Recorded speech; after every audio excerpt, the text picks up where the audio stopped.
Hello and welcome back to the She is Courageous podcast. I want to talk about trusting your gut. I've toyed with the word intuition, but it doesn't really feel completely aligned to me, okay? So where is this coming from?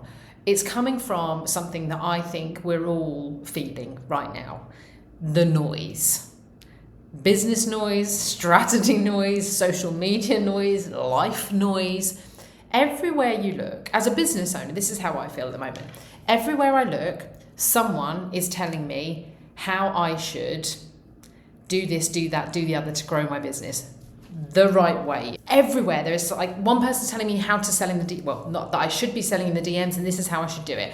There's someone else that's telling you about building a funnel and this is how you do it. And then someone else is telling you how many times a day you need to post and how many times a week you need to post and what the posts need to look like. And others say don't post at all. It's all about selling in the stories. And then it's do video, don't do video, long form content, don't do long form content. Right. Okay. Noise. And that's just business. That's without then where people have always got a view on how you should or shouldn't live your life, look after yourself. I mean, it's just everywhere, right? And a lot of it comes from the right intention. I'm going to say not all of it, if I'm honest, that might be a bit controversial. But what happens is we try to listen to all of it because we want to get it right. So if I think about it in a business context, we follow the experts, we download all these templates and blueprints, we attend the webinars. And that's the same, like it might be for your personal development, or personal health journey. We go seeking what we believe is the expert answer because we don't believe that we know enough, that we are the experts. And I'm not saying we are the experts on everything, but what happens is there's so much that in its worst case scenario, in the process, we lose touch with ourselves. Because what I see, and I absolutely experience this, okay, this comes from a place of feeling it myself. The more we consume, the more we second guess. Because the more we consume, the more conflicting answers, stroke statements, stroke information we get. And when we're busy chasing what works for everybody else, we stop hearing what actually is right for us.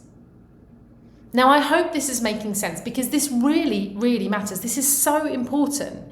Why? Because, and let's just zoom out for a second. When you are constantly absorbing, taking on everyone else's strategies, opinions, way of doing things, it doesn't just clutter your to-do list, right? And we've all been there where we've got, all the things that we think we should do. It's all cluttering your mind as well.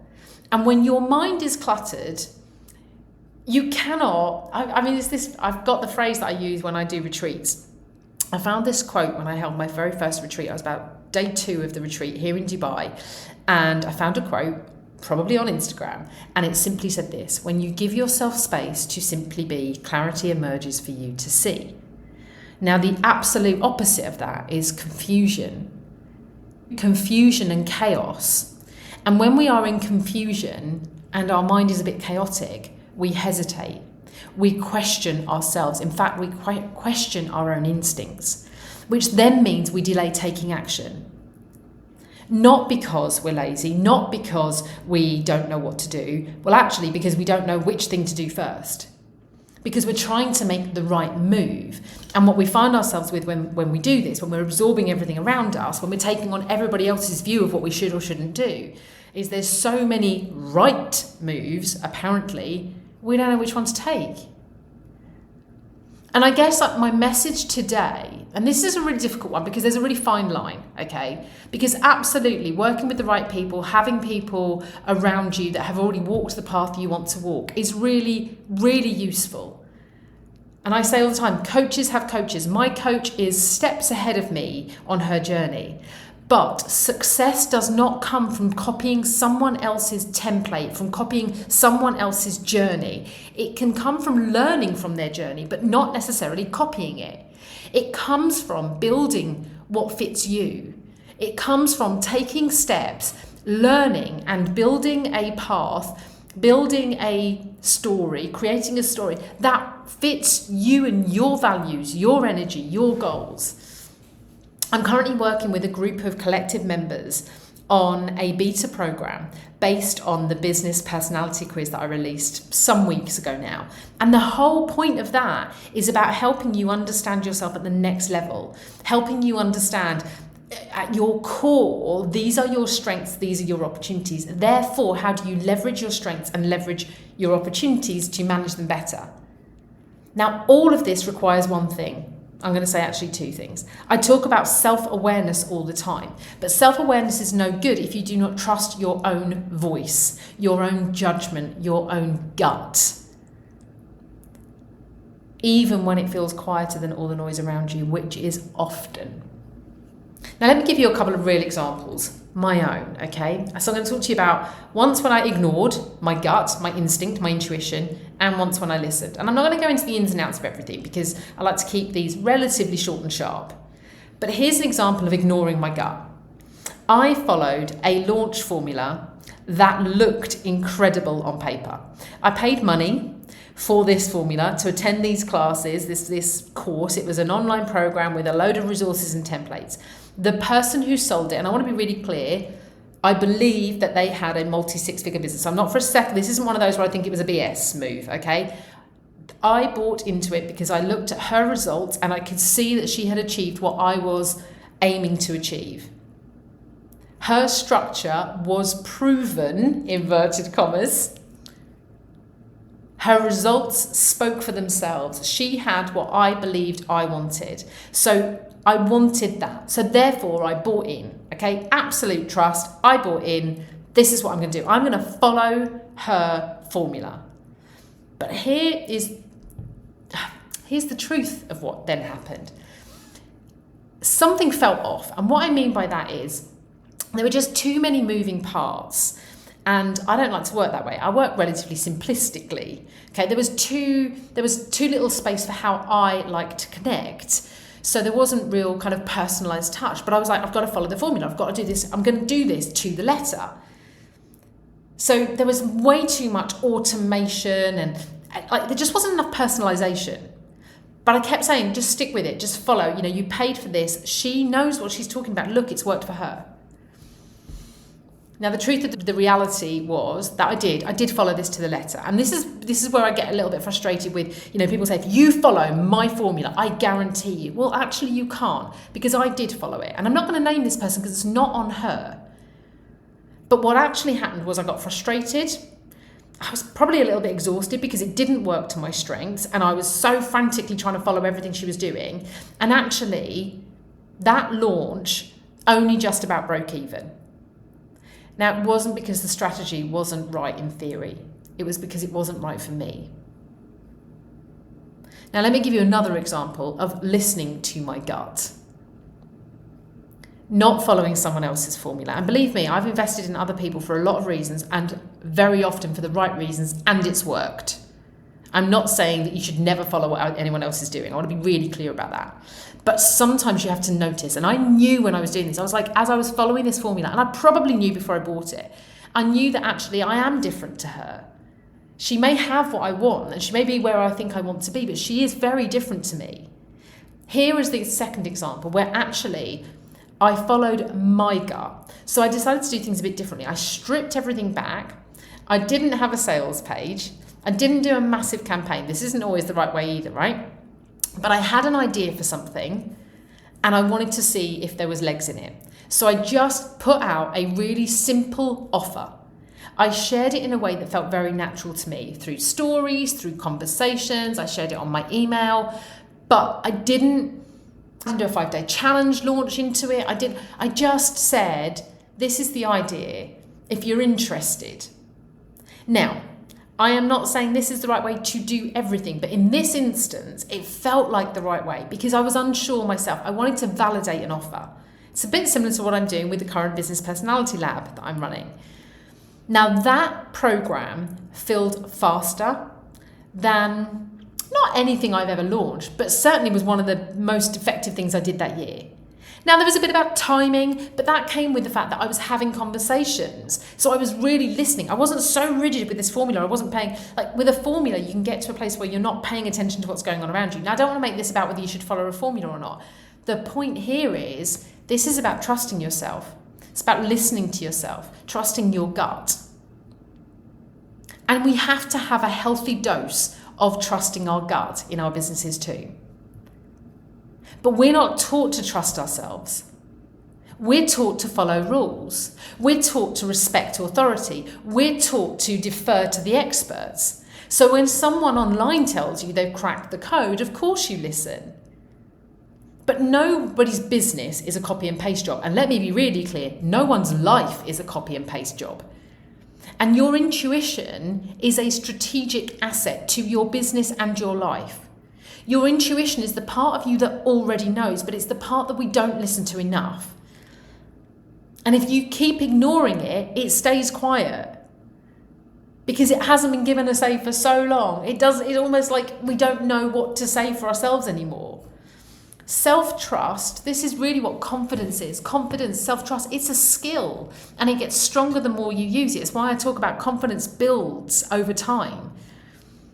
So I want to just kind of help you with how to navigate the noise and how to rebuild if you need to, but tap back into self-trust. So first of all, let's just be really clear about the noise. And I do believe, my personal belief is social media is the biggest challenge. Now, you do not need to block everybody else out and go live like a hermit, okay? But you do need to filter. You need to ask yourself, does this feel like something I want to do or just something I think I should?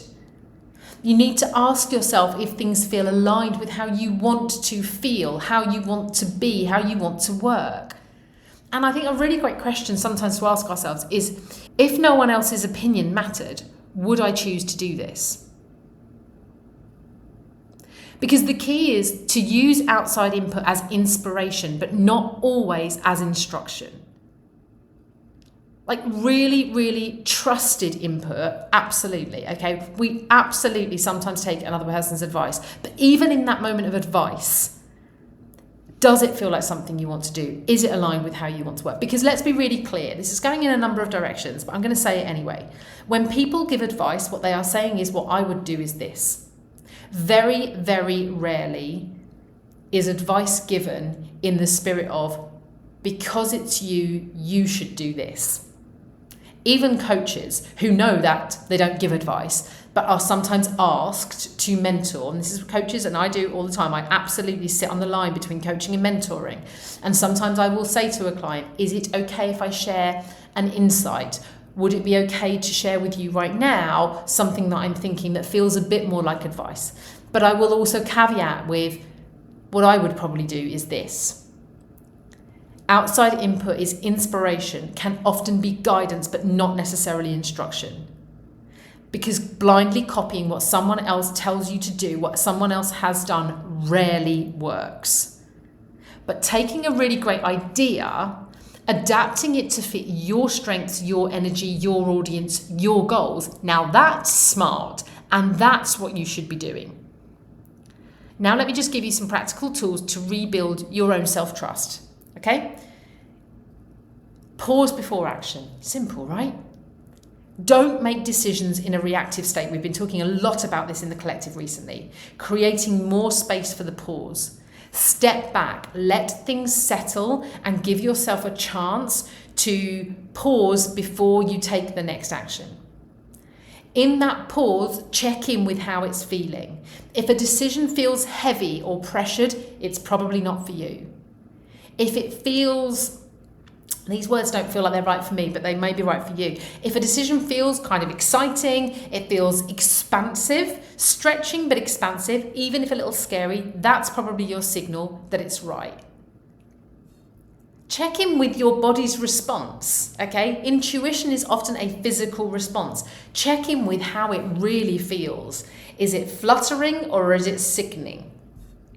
Some journal prompts that can be really helpful. I've already shared, in the pause, asking yourself, if someone is sharing something with you or you're looking at what someone else is doing and thinking, that's what I need to do, just ask yourself, does it actually feel like something I want to do or what I think I should? Is it aligned with how I want to feel while I work? If no one else's opinion mattered. But some other journal prompts that are really useful in terms of rebuilding your self-trust are, what do I already know about this? What do I want to happen here? What would I do if I fully trusted myself? Notice those are I questions. We're not very good at that. What do I know? What do I want to happen? What would I do if I fully trusted myself? Navigating the noise, something that can be really useful, and I genuinely block time in my diary for thoughtful reflection and planning. And on those days, there is no input. What do I mean by that? My phone goes onto flight mode. No podcast, no scrolling, no more webinars, just me and my thoughts. I literally, in my scheduled CEO time, which is my business planning time, I shut out everyone and everything. Even Mr. B can't get through. My phone goes onto flight mode. My laptop is only on for me to be note-taking on. The emails are shut out, everything. I don't let any other input in. You would be amazed what comes to the surface when you give your brain some space. Remember, when you give yourself space to simply be, clarity emerges for you to see. And I just wanted to layer this one in. I was thinking about this before recording, and it's the tools, okay? So this isn't about following someone else's formula, but it's actually about using tools as tools. We are living in a world where AI is at a speed of knots becoming the go-to. I mean, I would almost say people are using ChatGPT more than they're using Google right now. AI, strategy guides, mentors, all of us, coaches, they're meant to support you, not replace your thinking. I'm going to say that again. These tools are here to support you, not replace your thinking. You are the CEO of you and your life. They are the interns, so to speak. So use the tools as tools. So I guess I just want to wrap this up by simply stating you don't need more opinions, and I don't think you need more formulas, quite frankly. What you do need to remember is you already know more than you think you do and more than you are giving yourself credit for. The life and the business you want will not come from doing more or doing what everybody else is doing. It will come from trusting yourself. When you tune out the noise and tune back into you, call it what you will. Call it your thoughts, your intuition, your gut, whatever. When you do that, everything flows more easily. And those are not words that I use very often, but they're the right words for this episode. That's how you build your version of success, not someone else's. So I would love you to really think about, where are you trusting your gut, or where are you not trusting yourself? And I'd love to hear a decision you make this week from your voice, not the noise. So drop me a DM, drop me a message via the app that you're listening to, or in your review. Let me know what this episode has got you thinking about. And if you want a space that helps you build a business and a life in alignment with who you are, not who you're supposed to be, come check out the She Is Courageous Collective, because that is what we are all about, and the link is in the show notes. For now, I hope you've taken loads from this episode, and I cannot wait to join you again next week for our next episode of the She Is Courageous podcast.